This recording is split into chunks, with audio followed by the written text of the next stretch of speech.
रोज एक नई कहानी देखने के लिए चैनल को सब्सक्राइब करें और बेल आइकन दबाना ना भूलें। बाहर मौसम बहुत खराब था।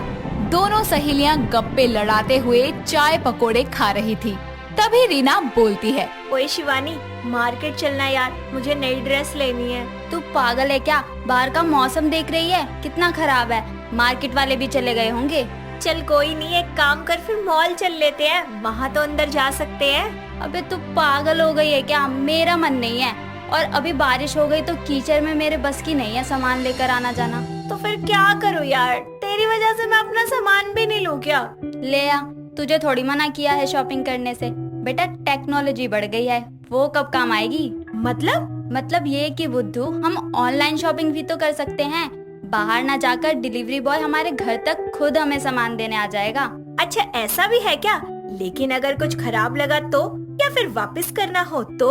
उसकी भी कोई दिक्कत नहीं है, रिटर्न एक्सचेंज दोनों हो सकता है। तो देर किस बात की, चल फिर ऑनलाइन शॉपिंग स्टार्ट कर देते हैं। इस तरह दोनों ऑनलाइन शॉपिंग वेबसाइट पे जाती हैं और फोन में कपड़े, मेकअप, बूट्स, सैंडल, टॉप्स आदि देखती हैं।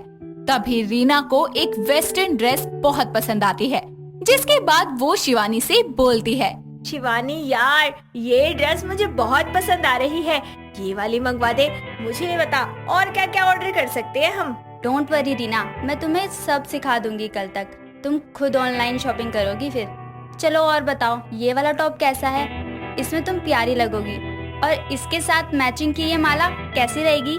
मोस्टली नेक्स्ट डे तक सामान आ जाता है, वरना 2 दिन भी लग सकते हैं। ओए Shivani, I can't wait for my order यार, मुझे जल्दी से सारी ड्रेस को ट्राई करना है।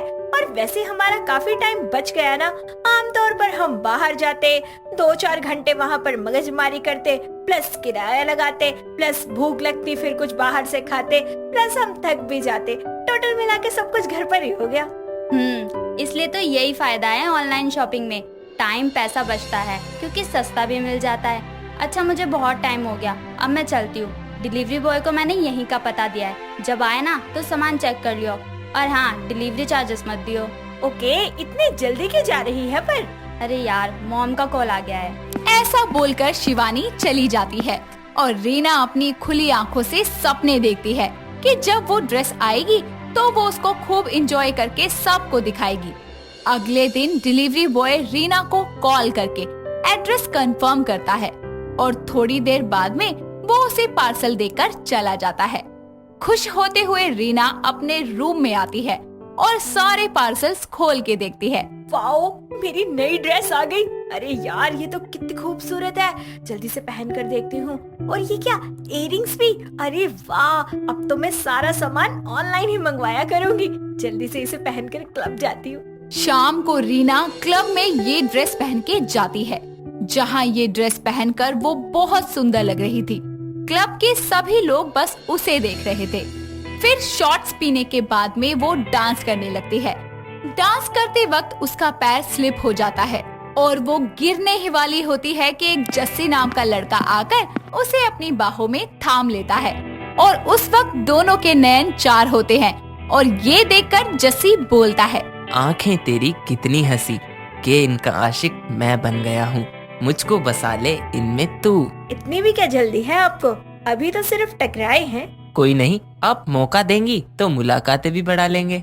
अच्छा जी, लेट्स सी क्या होता है। फिलहाल आप मुझे छोड़ेंगे या फिर हम ऐसे ही बातें करते रहेंगे? कुछ देर बाद में रीना क्लब से बाहर आती है तो उसके घर जाने के लिए उसे कोई टैक्सी नहीं मिलती, जिसके बाद वो अकेली खड़ी होकर टैक्सी का वेट करती है और जस्सी उसे देखकर बोलता है, इफ यू डोंट माइंड, क्या मैं आपको आपके घर छोड़ सकता हूँ? डोंट वरी, आप सेफ रहेंगी मेरे साथ, मैं ऐसा वैसा लड़का नहीं हूँ। बाय द वे, मोस्टली लड़के यही बोलते हैं, बट आई ट्रस्ट यू, इसीलिए आ जाती हूँ आपकी बात मानकर। इतना बोलकर रीना उसके कार में बैठ जाती है और दोनों घर ना आने तक काफी बातें करते हैं, जिसके बाद दोनों की दोस्ती हो जाती है और नंबर एक्सचेंज भी। जस्सी उसे घर ड्रॉप करके अपने घर निकल जाता है। वक्त बीतता जाता है, अब दोनों की बातें और मुलाकातें दोनों बढ़ जाती है, और एक दिन जस्सी उसे प्रपोज करता है और साथ ही बोलता है, Reena, will you marry me? Yes Jassi, I will marry you. ये सुनकर जस्सी रीना को हक कर लेता है और रीना उसे ऑनलाइन मंगाई हुई घड़ी गिफ्ट करती है और दोनों अपना रोमांटिक टाइम स्पेंड करते हैं। कुछ समय बाद में दोनों के घर वालों की रजामंदी से उनकी शादी हो जाती है। धीरे धीरे रीना एक आदर्श बहू की सारी जिम्मेदारियां उठाती है। एक दिन जब रीना अपने कमरे में बैठी होती है तो वो जस्सी से बोलती है, सुनिए ना, बहुत टाइम हो गया, घर पर कोई सेलिब्रेशन नहीं हुआ। आपका बर्थडे भी चला गया, मेरा भी चला गया। वैसे माँ जी का कब आएगा? माँ का तो अरे इसी हफ्ते है माँ का बर्थडे तो। जस्सी, मुझे एक आइडिया आया है, क्यों ना हम माँ जी का बर्थडे प्लान बनाए, उन्हें सरप्राइज देंगे। वाह रीना, ये आइडिया मुझे क्यों नहीं आया। एक हफ्ते बाद दोनों कांता को बर्थडे के दिन सरप्राइज देते हैं और साथ ही रीना ऑनलाइन शॉपिंग में मंगाई हुई साड़ी अपनी सास को गिफ्ट करती है, जिसके बाद कांता बहुत खुश होती है और अपने बहू बेटे को आशीर्वाद देती है। ऐसे ही समय गुजरता है। रीना छत पर कपड़े सुखा रही थी और वो अपनी सामने वाली पड़ोसन को देखती है और बोलती है, सविता बहन, क्या बात है, बड़े दिनों से डेली नए नए सूट साड़ी पहन रही हो। भाई साहब बड़े खुश हैं? वो तो है, अब भाई साहब तुम्हें तो दिला नहीं सकते, क्या करे। ये क्या समझती है कि सिर्फ यही पहन सकती है? अरे कल से मैं भी पहनूंगी नए नए कपड़े। रीना सोचते हुए अपने कमरे में घूमती रहती है। तभी उसके फोन पर ऑनलाइन शॉपिंग वेबसाइट से नोटिफिकेशन आता है और उसे देखकर वो बोलती है, ओ वाओ, बल्ले बल्ले, 70% ऑफ की डील चल रही है। अब तो मैं रज के शॉपिंग करूंगी। इतना कहकर वो अपने फोन से साड़ी और सूट्स को ऑर्डर करती है और कुछ ही देर में उसका पार्सल आ जाता है। वो पार्सल को ओपन करके पहन लेती है और अपनी पड़ोसन को छत पर जाकर चिढ़ाती है। सविता उसे देखकर जलती है मगर कुछ कहती नहीं है। वो अपनी सेल्फी ले रही होती है और उसे अपने पहने हुए साड़ी के पल्ले में छेद दिखाई देता है, जिसके बाद रीना बोलती है, ओ शुक्र है सविता बहन ने नहीं देखा, वरना बहुत खिल्ली उड़ाती मेरी। अभी कस्टमर केयर पर कॉल करती हूँ। हेलो, एक्सक्यूज मी, मैंने आपके यहाँ से एक ऑनलाइन ड्रेस ऑर्डर किया था, लेकिन वो डिफेक्टेड है। Okay ma'am, we will replace your order soon. Reena के ऐसे कहने पर अगले दिन उसका पार्सल एक्सचेंज हो जाता है और फिर वो वही वाली ड्रेस सविता को पहनकर चिढ़ाती है। वो भी उसे कमेंट मारती है और तभी इतराते हुए रीना बोलती है, वो क्या है ना, आजकल मेरे पति को बड़ा प्यार आ रहा है मुझ पे, इसीलिए मुझे रोज ही शॉपिंग करवा देते हैं। सविता को चिढ़ाकर रीना को और मजा आता है और वो सोचती है, क्यों ना ऐसे ही 3-4 बार अपना पार्सल चेंज करवाऊं, जिससे मुझे पैसे भी नहीं देने पड़ेंगे और मजा भी बड़ा आएगा। जिसके बाद वो ऐसा ही करती। ऐसे ही एक दिन रीना नई साइट से ऑनलाइन शॉपिंग करती है और बोलती है, इस साइट को तो मैंने पहले कभी नहीं देखा, लगता है कोई नई है। ऑर्डर करके देखती हूँ कैसा सामान है। इनके लिए शर्ट ऑर्डर कर लेती हूँ, थोड़ी महंगी है पर वाह, ये तो कल ही डिलीवर कर देंगे। कुछ देर बाद में रीना का पार्सल आता है, लेकिन उसमें जस्सी के साइज से एक साइज बड़ी शर्ट निकलती है। ये देखकर वो कस्टमर केयर को कॉल करती है और बोलती है, हेलो सर, आपने शायद है ना गलती से बड़े साइज की शर्ट भेज दी है, आप उसे रिप्लेस कर दीजिए। ओह सॉरी मैम, इस साइज की शर्ट के स्टॉक खत्म हो गए हैं। ऐसा कीजिए, आप ये शर्ट रिटर्न कर दीजिए, पैसे आपको शाम तक रिफंड हो जाएंगे आपके अकाउंट में। ओके सर, मैं रिटर्न करती हूँ। रीना वैसा ही करती है। एक बॉय के हाथों वो शर्ट को रिटर्न करती है, लेकिन इस बात को 2 दिन बीत जाते हैं पर उसके अकाउंट में कोई पैसे नहीं आते। जहाँ से उसने ऑनलाइन शॉपिंग की थी, वो साइट से कंपनी का नंबर निकालती है जो स्विच ऑफ था। वो सारी बातें अपने पति जस्सी को बताती है, जिसे सुनकर वो बोलता है, रीना तुमने क्या किया ये?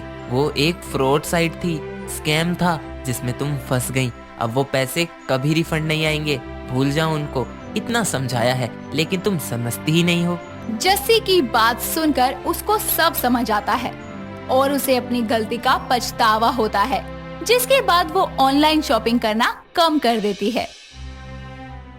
संध्या नाम की एक बहुत ही प्यारी और गुणवान लड़की थी। उसकी शादी केतन नाम के लड़के से होती है।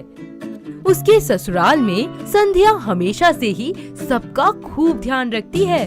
वहीं उसकी जेठानी चित्रा बहुत ही ज्यादा बुरी और खड़ूस होती है। वो कभी भी किसी गर्भवती महिला को देखकर खुश नहीं होती थी। ऐसे ही एक दिन सुबह सुबह, अरे बहुओं, इधर आओ, इधर। आई माँ जी। देखो देखो मैं तुम्हारे लिए क्या लाई हूँ, बाबा जी का धागा। इसे अपनी कलाइयों पर बांध लो, इससे जल्द ही मुझे खुशखबरी सुनने को मिलेगी। हाँ। चित्रा धागा लेकर वहाँ से चली जाती है और उर्मिला अपनी छोटी बहू से कहती है, मुझे तुझसे बड़ी उम्मीदें हैं छोटी बहू, जल्दी से मुझे दादी बनने की खुशखबरी दे। हाँ जी माँ जी, लेकिन आप दीदी के बारे में ऐसा मत बोलिए, वो भी जल्दी ही माँ बनेंगी, आप देख लेना। हाँ हाँ देखते हैं, मैं भी तो यही कहती हूँ, लेकिन शादी के 4 साल हो गए, बड़ी बहू ने मुझे अब तक खुशखबरी नहीं सुनाई। दीदी भी जल्दी खुशखबरी देंगी।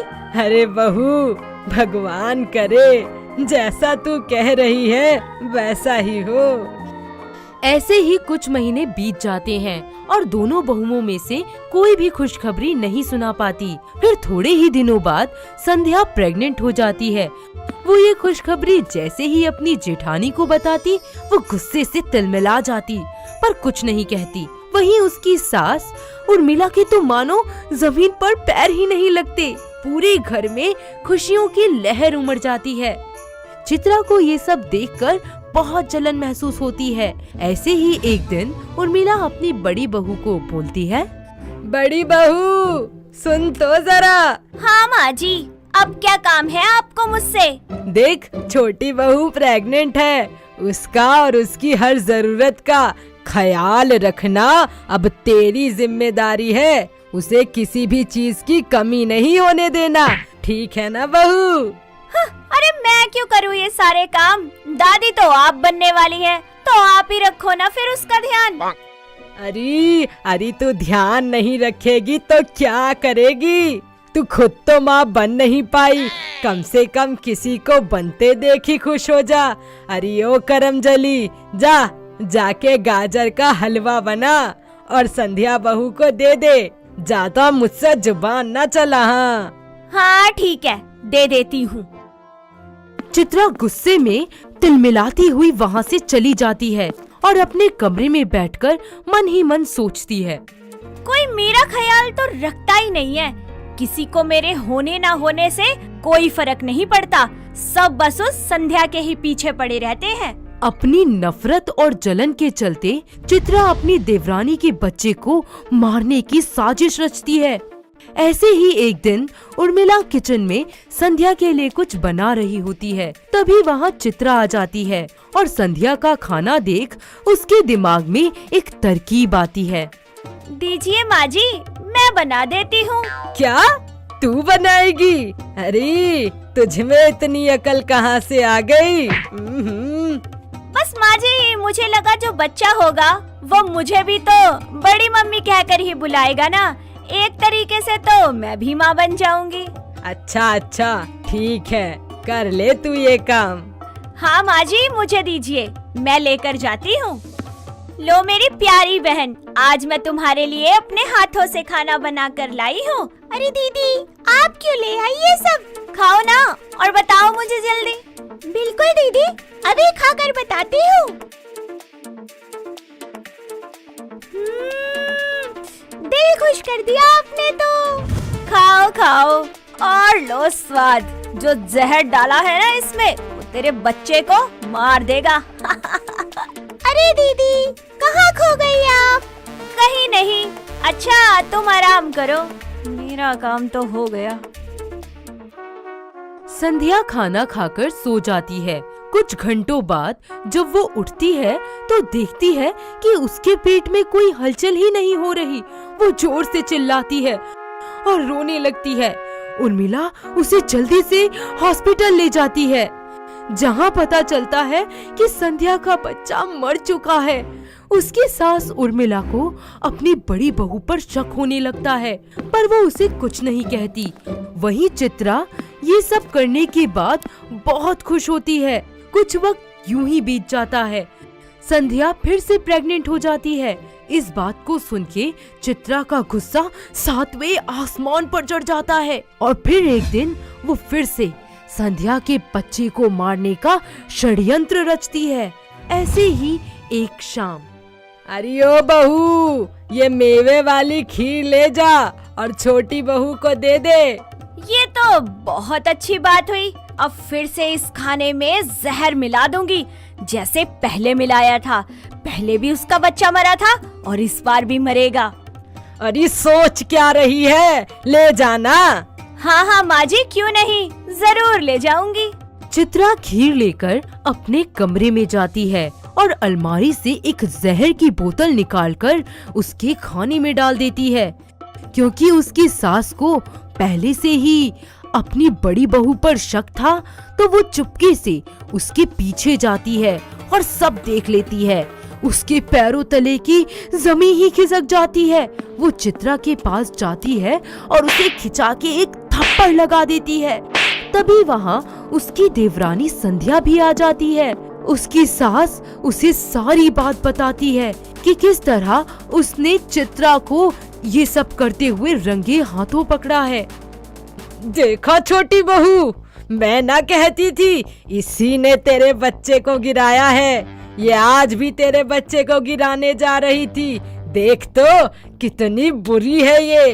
दीदी, मुझे यकीन नहीं हो रहा, आप मेरे साथ ऐसा कर सकती हैं। अरे हाँ, देख और विश्वास कर अपने आंखों देखे पर।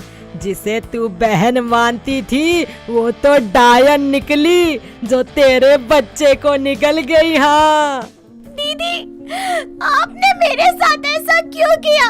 मैं तो आपको अपना मानती थी, फिर भी मैं तो आप पर इतना यकीन करती थी।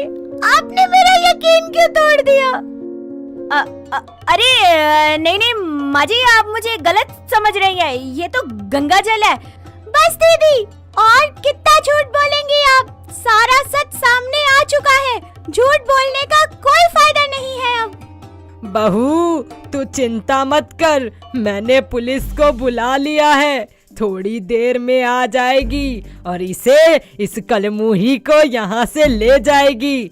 नहीं नहीं माँ जी, प्लीज मुझे जेल मत भेजिए, मुझे माफ कर दीजिए। आज के बाद ऐसा कुछ भी नहीं करूँगी। प्लीज प्लीज मुझे माफ कर दीजिए।